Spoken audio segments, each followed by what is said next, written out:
Hello, good afternoon and welcome to the Midday News. The bulletin is coming to you live from our studios here at Kokomlemle in Accra on digital address GA0993341 on Joy 99.7 FM. It's also live on Love 99.5 FM in Kumasi, affiliates across the country on ABN Radio in London and around the world at myjoyonline.com. The news is brought to you by Telesol 4G, proudly Ghanaian. Telesol, just a touch, and Mark Auto Parts Ghana, distributors of Isuzu and Chevy cars. Mark Auto Parts Ghana with you for the long run. Coming up in this edition, thousands displaced and cut off after 8 communities of the Keta municipality in the Volta region were flooded after Keta Lagoon overflowed its banks. This is very serious and a very terrible thing. You see 1,001 people sitting there just relaxing because they cannot be in their various houses. Meanwhile, local officials expressed fear about possible outbreak of diseases. We don't know what will happen, or if this flood are coming. A lot of things can happen, epidemics and those things. We're live on the ground as NADMO moves into the area. Joy News investigations uncover widespread sexual abuse of female students of Obuasi Senior High Technical School. He threw a mattress on the floor and lifted me onto it. I lost control. I could not shout. Today, Head of Investigations Manasseh Azuria, when he speaks to a 17-year-old student said to have been raped by her teacher in his office. Kumasi Circuit Court remands into police custody 2 Delta Force members accused of causing damage and rioting at a party meeting at Tafu Pankrono. Charged with the offense of causing unlawful damage to 10 plastic chairs and rioting. All of them are misdemeanor. And so they presented their facts to the court. They didn't take their plea. And in the wisdom of the court, they should be remanded for 2 weeks for the police to investigate. And in sports, the Black Stars will play Asante Kotoko in a friendly following the cancellation of their Nations Cup qualifier with Sierra Leone. And on Joy News Agenda today, we'll take you to the site of the Aveime Rice Project, where equipment are rusting away following closure of the factory 3 years ago. We'll tell you how an aircraft secured to spray chemicals has been added to abandoned items on the farm. All that and more here on the Midday News with me, Emefa Apau.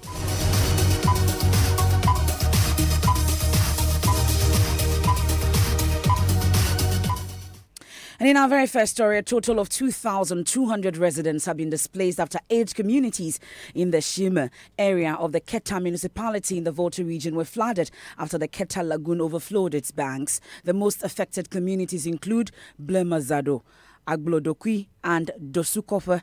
Although residents say the flooding is a yearly occurrence, they maintain the impact of this year's flood is the worst they have seen in 40 years. An assemblyman in the town who has been speaking to Joy News says more than 800 school children are unable to go to school as a result of the incident. It's full of water, so if our students should be going to that place now, we don't know what will happen. Because if this flood are coming, a lot of things can happen, epidemics and those things. So we feel that they should be there when the place dry up before they come back to school. So I just want to appeal to the teachers that they know what happened. So we are just appealing to them that they should keep calm so that at the end, when this problem is solved or this water, the flood is gone, then they go back to the school and teach our school pupils again. So that's what the appeal. And I want to appeal to our parents that this thing happened. Actually, it is annual ritual, but this one we know that it is at the higher side. So we are just appealing that they should not panic. So all the situation is under control. We are trying our possible best with my NADMO staff to make sure that things go on the way it should go. You heard there the assemblyman for the area. We'll get to speak to our correspondent Ivy Setoji shortly, but we understand that NADMO officials have also moved into the area to assess the damage, and they've been speaking to us. This is very serious and a very terrible thing. As you can see here, looking at your back, you see the bus stop here.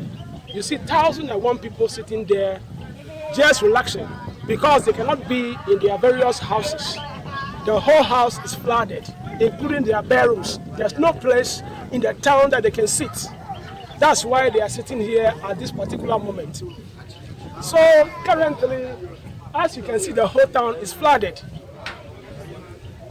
The most permanent thing that they can do now is to dredge the source from which the water has been coming from.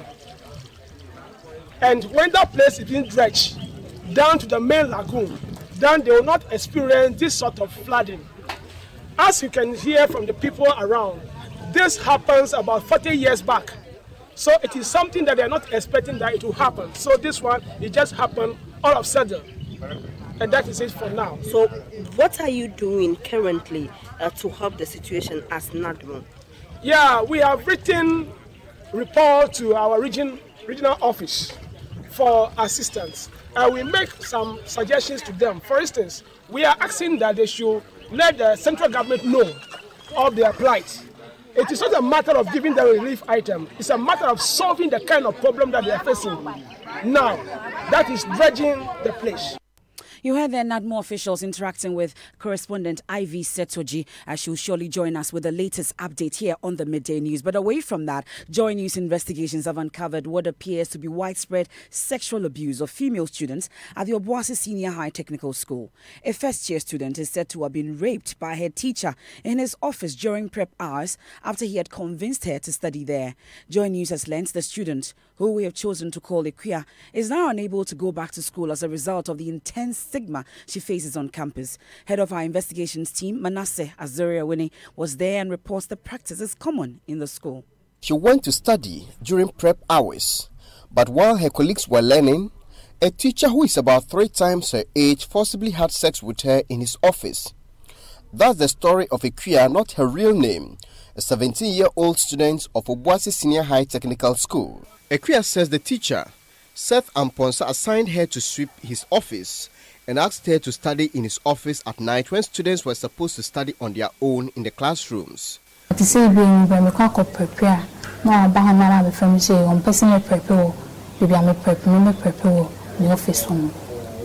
said the teacher made sexual advances at her but failed in his first attempt. Equia says she confided in a teacher nicknamed Episcopal who lived close to Mr. Amponsa's office. Anytime Mr. Amponsa came to the office at night, Episcopal would also come around so that she would be safe from any sexual harassment. One night, however, when Mr. Amponsa came and met her alone, he forcibly had sex with her. He locked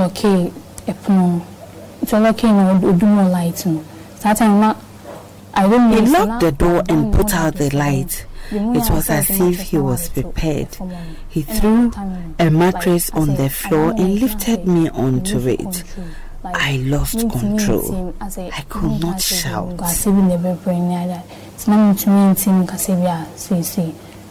The new headmaster of the school would not comment on the matter. The headmaster who was in charge when the incident happened, Andrew Kofisa Akwadia, also declined to comment when Joy News contacted him. They both said the Ghana Education Service had stepped in to investigate the matter and directed me to the Ashanti Regional Office of the GES, where the regional director confirmed the case was being investigated. I also went to meet Seth Amponsa, who has been accused by Equia of sexually abusing her. He is a housemaster who lives on campus. So you are not alone, there are 3 tables? No, we have 2 now. 2 now.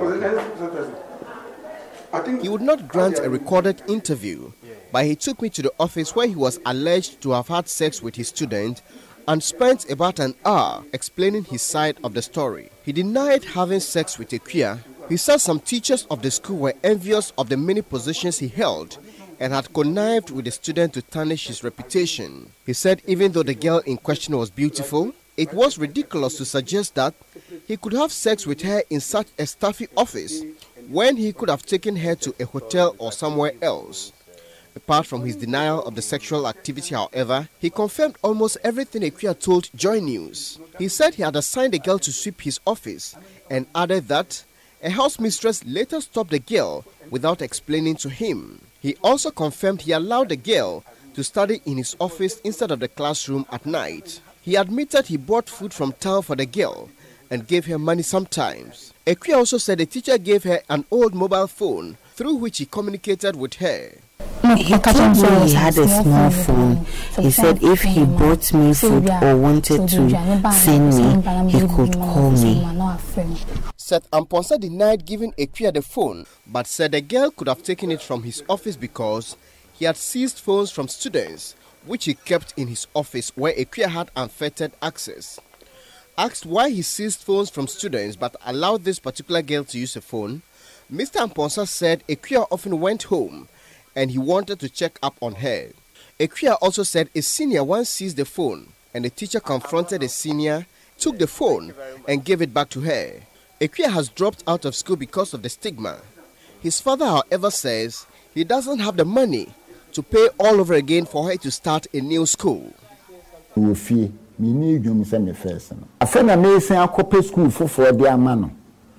am now in retirement. I now have to get a new school and pay admission fees and the rest. Manasseh Azuria Witness reports there. Stay tuned to Joy News because this is the only first part of the three-part series on reports of sexual abuse in that particular school. This is still the midday news here on Joy 99.7 FM. Executive Court 3, presided over by Justice Lydia Osei, has remanded into police custody 2 members of the Delta Force accused of causing damage at a party meeting. The court has asked the accused persons to reappear in 2 weeks whilst police carry out investigations. The 2 persons are said to be part of members of the Delta Force who on Sunday stormed a meeting organized by Otafo MP Dr. Anthony Akutose, resulting in damage to plastic chairs. Kwesi Debra was in court and joins us live on the line. My colleague Kwesi Debra will be joining us shortly. But lawyers, okay, Kwesi Debra, hello Kwesi, if you can hear me. What was the general reaction to the court's decision today? Hello Kwesi Debra. It looks like Kwesi Debra is unable to hear us, but he's been interacting with lawyers for the 2. To court today and charged with the offense of causing unlawful damage to 10 plastic chairs and rerouting. All of them are misdemeanor. And so they presented their facts to the court. They didn't take their plea. And in the wisdom of the court, they should be remanded for 2 weeks for the police to investigate. We made an application for bail. The court has refused. And you know, the law lies in the bosom of the judge. And so she has spoken. Ours is to see the way forward. So we are going to advise our clients on the next step. They were not even, you see, when we say that their plea was not taken, they were not even made to respond to the charges against them. Everybody who is charged before a court should be able to say whether or not he did it or he did not do it. In this circumstance, they were not allowed because the police said they were investigating.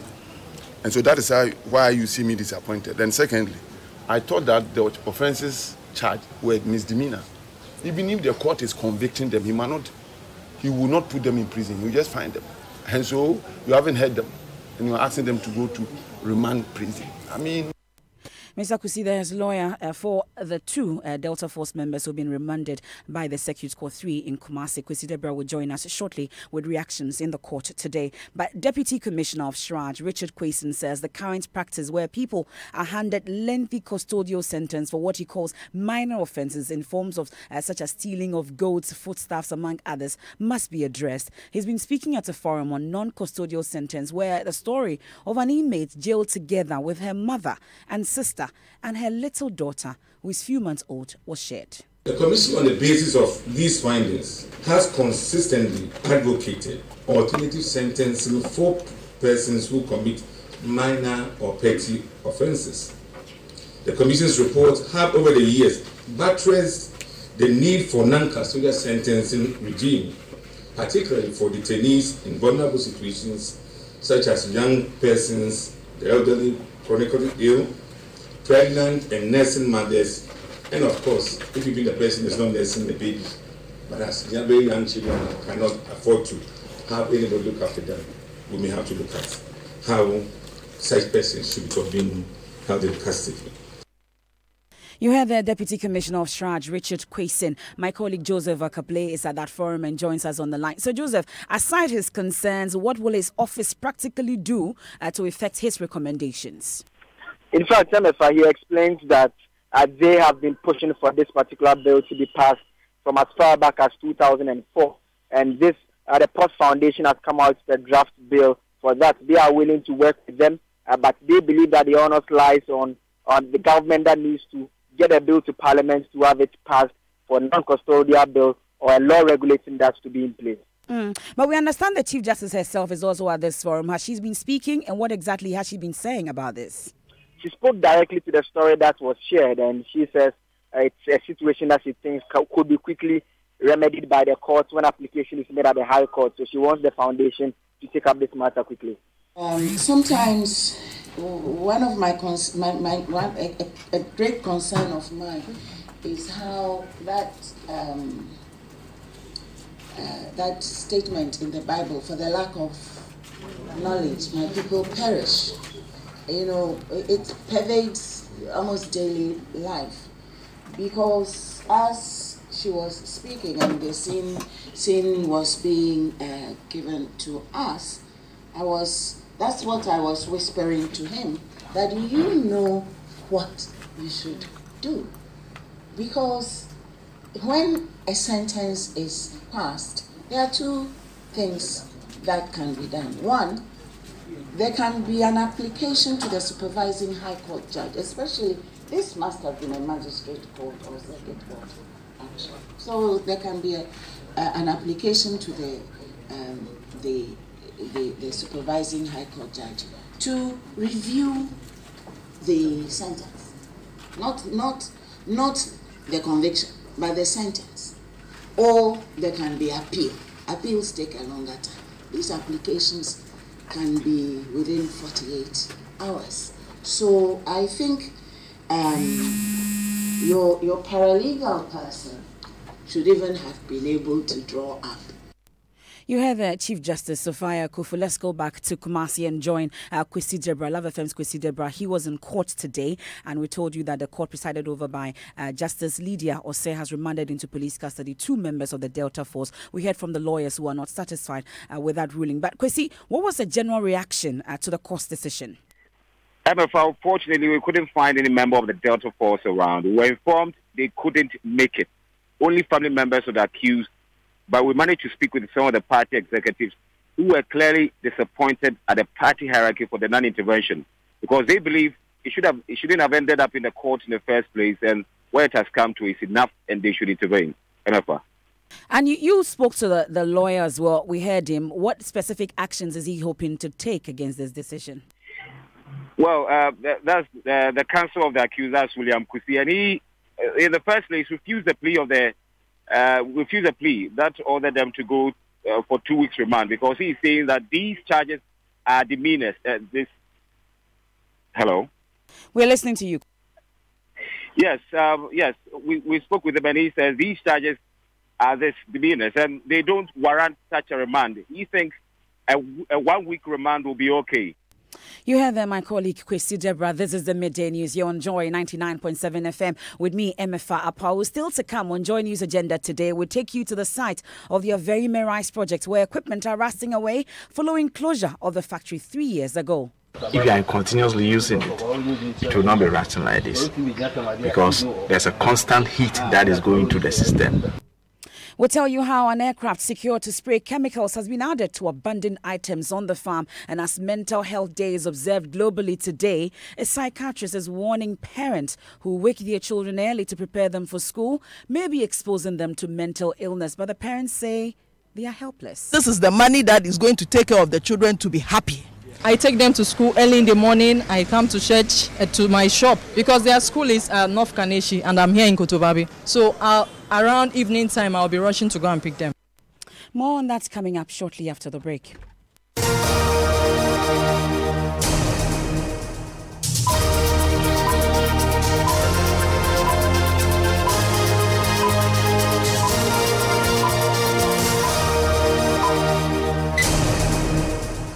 Thanks for staying with us here on the Midday News. It's time now for sports, and Benedict Owusu is in the studios. Benedict, how are you doing? MF, I'm doing great. Hope you're good. I'm blessed. What's awesome. in sports? Now, the Black Stars will engage at Asante Kotoko at the Barbara Stadium on Friday in a friendly following CAF's decision to cancel their AFCON qualifier with Sierra Leone. Now, the match has been called off due to the fact that the Sierra Leone Football Association failed to meet the conditions stipulated in a letter sent by CAF on FIFA's decision to suspend the federation as a result of government interference. Now, it is unknown if Ghana will be awarded a point, but what is known is that the Black Stars will play at Asante Kotoko in a friendly on Friday. Here is spokesperson of the Normalization Committee, Dan Kwekwe.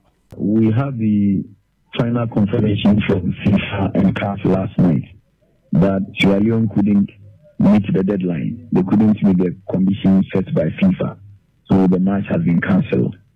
So quickly, Dr. Kofi Amwa spoke to the head of the technical team, Coach Kosiapia, to ask him about the next line of action.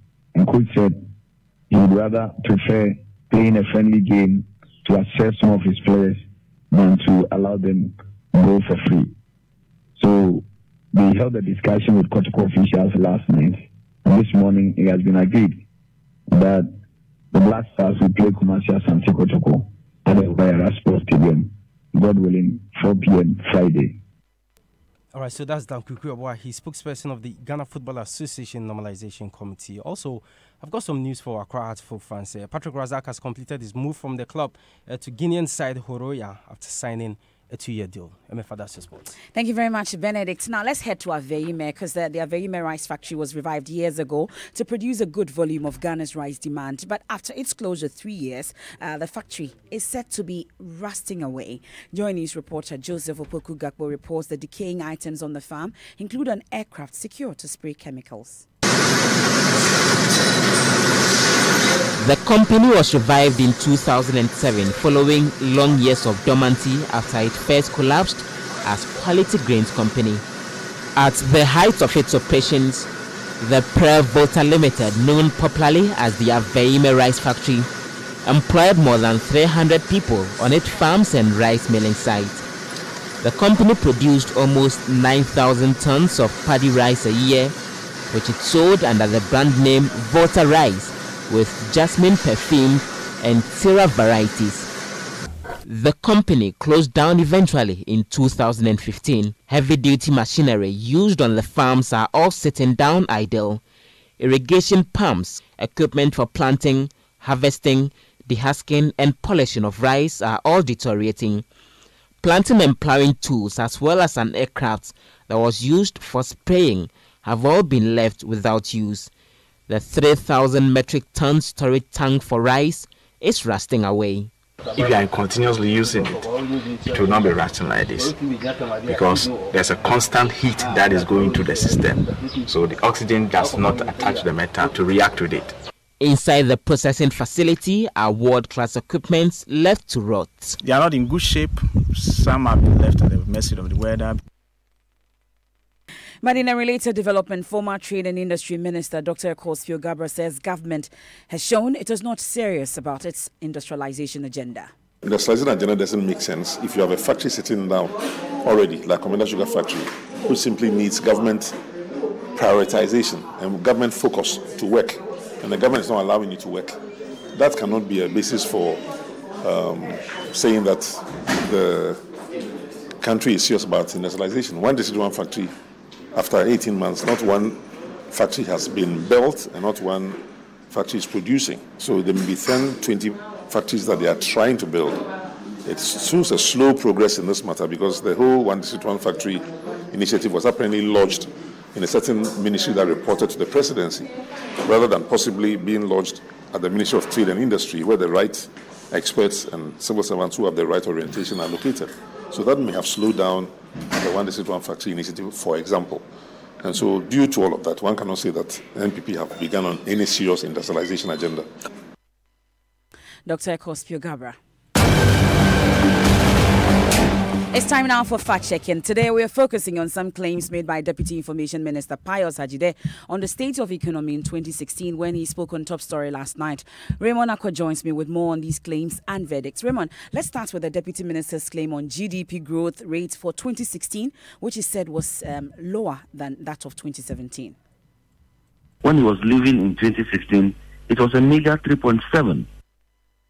The verdict? This is true. The claim is actually true, of course, because we know that it was 8.1 in 2017. However, the Deputy Minister quoted GDP that has been revised. You know that the Statistical Service last month released the rebased 2013 to 2017 annual GDP figures, revising that from 3.7 to 3.4. Now, he also spoke about the debt to GDP ratio for 2016. If you check our debt to GDP ratio, it was at a whooping 73.1%. The verdict on that? This is misleading. Now, the debt to GDP ratio is calculated by dividing the total debt for the period by the GDP, then multiply by 100. Indeed, following the rebasing of the economy, GDP for 2016 increased from 167 billion to 215 billion in 16, thus significantly reducing the debt to GDP from 73.3% to around 57%. He then said that 2016 growth in industry was in the negative. Industry was in the negative. The verdict? This is false. The claim that industry's growth was in the negative is not true. According to the Statistical Service in its latest release of the economy, industry increased from 1.1% in 2015 to positive, not negative, 4.3% in 2016. The Deputy Minister was perhaps referring or relying on data that has been long changed. That's Raymond Akwat with fact-checking. Watch what you say. He will be fact-checking. Now, in Ghana, it is common to see working parents taking their children to school at the crack of dawn to avoid the usual early morning gridlock.